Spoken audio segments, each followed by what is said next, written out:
going on, guys? It's Saturday. I don't know what the date is. End of May. It's pretty nice outside.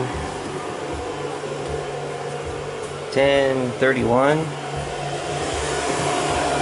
and 80 degrees Fahrenheit, 27 degrees Celsius, and we're charging at 10.3 amps. Got a little bit of progress on the bike. Let me turn this stuff down. My cousin can't figure out which receiver he wants to use. If I go up there to grab a volume knob, I grab 3 of them before I get one.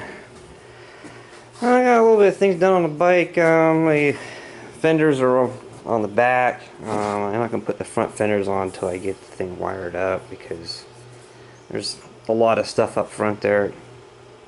The fenders would be in the way. Got the radiator mounted in, all of its lines, the reservoir, and I got the coil mounted up. And this line here goes to the thermostat on the other side. And this line, oh wait a minute. Yeah, this line goes to the overflow tank. This line goes to the thermostat on the other side. Must be some kind of like vent. And let's see. Got the CDI mounted in place.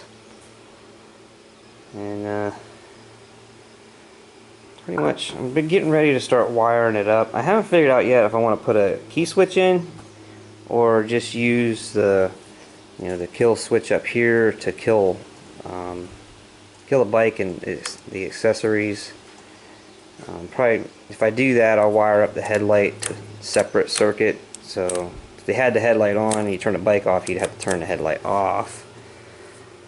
The key switch, it's kind of a thing I just don't know if I want to put it on, because like the kids, they'll start fighting over the bike, and they'll take one of them will take the key out of it, and haha, you can't ride it because I have the key, and then next thing you know, they lose it in their ass. But and I keep them locked up in this building, so I don't really know. I don't know. And it's not like the keys on these things actually stop them from getting stolen. So I mean, you just wire the wires together. How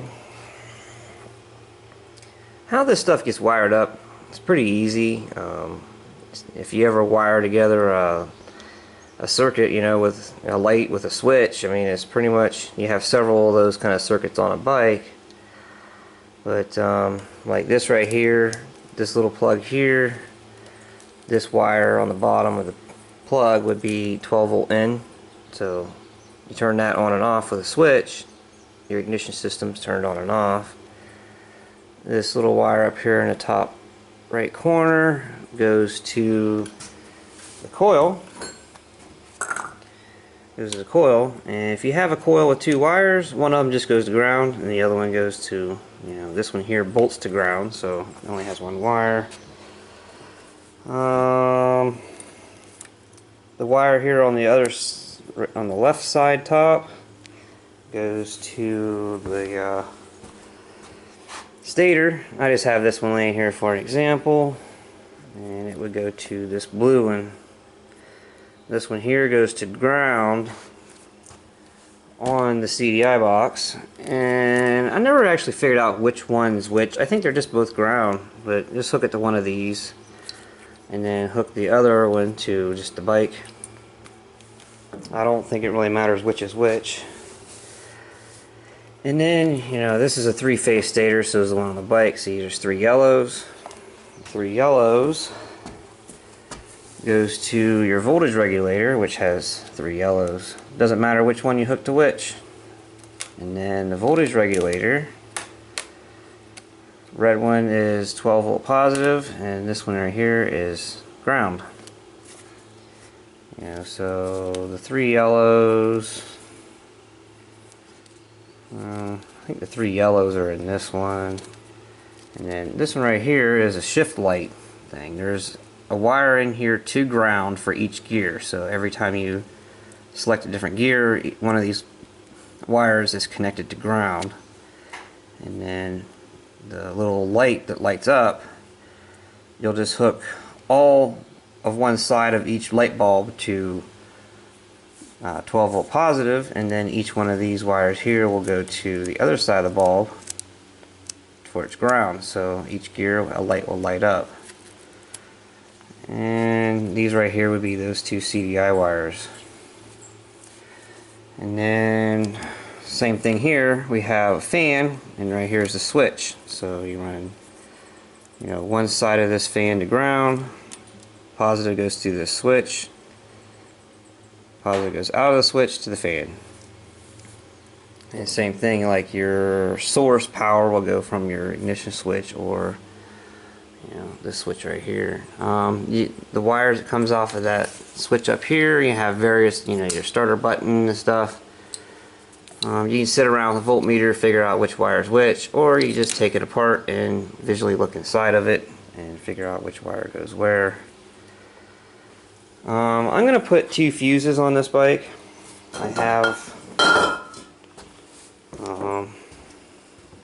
oh, they're laying right here. I got 2 of these inline fuses. Most bikes only have 1 fuse for the whole system. I'm going to put one on for the stator, and I'm going to put one for 12 volt out to the rest of the bike. And most of the time, well, one of the things I find kind of interesting is that, say you pop one of these, pop this 1 fuse on the whole bike, it'll still run with the fuse blown because it only connects to the battery, where the charging system on the bike will still be connected on the other side of the fuse. So if you have a short, your wiring can still burn up because the stator is outputting current. So I'm going to put one on the stator and on the rest of the bike. Another thing to wire up is the solenoid, positive to the battery, positive to the starter, and then you have, to activate it, you have one wire is going to go to ground, one wire is going to come off of your 12 volt source through this button, and then to the solenoid. I got the carburetor all cleaned up, ready to go on. The top of this boot was a little crappy, so I kind of taped it up so I don't have a vacuum leak. This is often a problem on bikes, and people overlook it. If you have a tore up, rotted up boot, you're going to get sucked vacuum down through here, and it's going to limit how much gas can be sucked up from the bowl because you're losing vacuum right here. Cleaned up the throttle. I got a cable ready to go on. Kind of needs cleaned up a little bit for the choke, which this one here has a cable operated choke. Let me see here, and then it hooks to right there. Of course, I got the gas tank on from the last video. I went ahead and just put one of the brand new ones I had on because this gas tank has like an 18-month lifespan once you put gasoline in it. And so the other one, I don't know how long I was using it, but I just figured I'd put a new one on it. And yeah, when I get done with this bike, it's kind of hard to call something done until it's sitting there running and driving, but I'm just going to put it all together, and I'm not really have plans on getting this bike out right now. So I'm going to leave the antifreeze empty, no gas in it, no battery in it, no oil in it, just so when it's sitting around, it's not just sitting around with fluids in it and a battery just sitting around going bad. Another thing to mention about this bike, I think I mentioned it earlier in the video for it, but I made my own battery box, and this battery box holds a lawn and garden battery because they're only $20 and they're twice the size. One thing about this bike is it's really low geared, and it's good for pulling stuff. So I got my ball on there to pull my trailer around, which is right there. It's a roadworthy trailer, but it's nice to be able to hook on here. And everything good about having a lawn and garden battery is I might put a winch on here. I mean, this is like a sport looking bike, but really it's geared to be more of a like a workhorse. That's what I think I plan on doing with it. I don't think I'm going to have the kids riding this one just because it'll have a very short lifespan with their riding it and with them riding it, and I think me and my wife could get lots and lots of use and hours out of this thing with us just using it for the things we do. But might take a couple more takes today on this, and so we'll see you in a little bit. Got all the handlebar stuff done. Everything's on here. Man, this clutch works nice. It's like the easiest one I've had to pull. And I got the throttle and all the handle grips on. I decided to put the big handle grips. They're kind of big and tacky, but it's what I got. So that's what I'm going to put on there. The choke is hooked up. Let me show you it working. Oh yeah, carburetor's on there. Let's see if I can get this guy to, you see here. Looks really nice. Every once in a while this choke wants to stick up in there, but it seems to be working fine now. I kind of worked it around. It just seemed like it had like a burr or something was catching on. And you know, the fuel line up in there is hooked up. Started working on the wiring a little bit. I'll show a little bit more of that later. Okay, a little bit on the wiring. We got two fuses. One of them's going to go to the regulator, one of them's going to go to the rest of the bike, which would be the headlight, the starter solenoid, and the ignition system. And I'm not going to put a tail light on this because they just get busted off. Right now I have a ground coming off of the stator, or the voltage regulator, and then we're going to hook this ground to the same place this ground's connected, and this ground here goes up to the battery. So after I hook, you know, the motor's grounded to the bike, once I hook this, the charging system's connected to ground, and the battery's connected to the engine, which is connected to the rest of the bike. So for now on, all I got to do is just run something to ground. The stator is all wired up. It's kind of hard to see, but I hooked the 3 yellow wires to the engine, taped it all up, and then zip tied it. And then you can see here they're a little loose. You want to keep stuff a little loose on the ends. If you put it tight, then the vibration will break them. Alright, I got main power wire going to the front.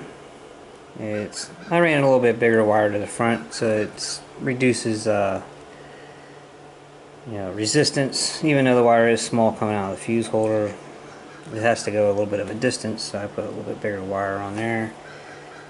And I got a pair of vice grips on one of the battery terminals, so that way if something stupid happens, I can hurry up and disconnect it. And, you know, like, you know, a bunch of little pieces of wire all twisted together, hanging out in the middle of nowhere with no tape on them.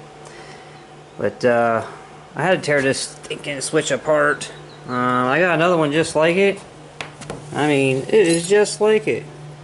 But all the wires are different colors. And I was sitting around on my voltmeter, and I thought I was getting some, you know, I had the starter button, which you watch here, I hit the starter button, engine turns over, and I turn the headlight on. There's the headlight, and high and low beams. But anyways, you know, I had the starter button thing going, I had that, and then, but I started noticing that I had wires that was connected to each other inside of the conduit here. So I just opened it up, and just to get an idea of where it's going where, and Yeah. But I got to wire up I got the hot going out to the CDI box, and I got the coil hooked up, and I got a hookup, pickup coil, and the grounds. Probably run one ground to ground, and then the other one I'll actually run to the pickup coil. Alright, so we have the fan hooked up. The fan is hooked up so that the key does not have to be on, or a switch or anything have to be on. If this little switch right here says it needs to cool, the fan will run. So you see here by shorting the terminals, pretending like the switch is closing. Fan runs. I got the switch back together. There's a headlight on low beam, headlight on high beam. The switch is independent, does not have to have any key or anything on, so you can accidentally leave the headlight on. For this thing to run, this thing here on either side is running. Pushed in straight, shuts it off. So, go around to the other side. I can show you it has spark. Oh. So we got spark. This thing is pretty much done. Just gotta tape up the wires and kind of make like a. You can see how I kind of been running them through and stuff. Just tape them all up. One thing I'm not gonna be able to finish today is the gear switch, gear lights. Each one of these wires goes to ground depending on what gear it is. So what I'm going to do is run a positive up, and kind of just have it taped, zip tied off to the handlebars, so that way when I get my little dash thingy, I just got to run wires from here all the way up, and that'll make it complete. Alright, so I got all the wires taped up as good as I can. Down here is kind of fugly, but whatever. You see here we got wires that goes down to the headlight, has a connector, and we got it all taped up here, and it's all taped up going down to here and back to there. And then later on, whenever I can get that little dash thingy, I'll finish that up and just probably tape it right along this one coming up. Well, I think I'm about done with this for today. Next we'll get the plastics on there, and I might just go ahead and order that little dash thingy just so I can get it done. But I guess I'll catch you guys later.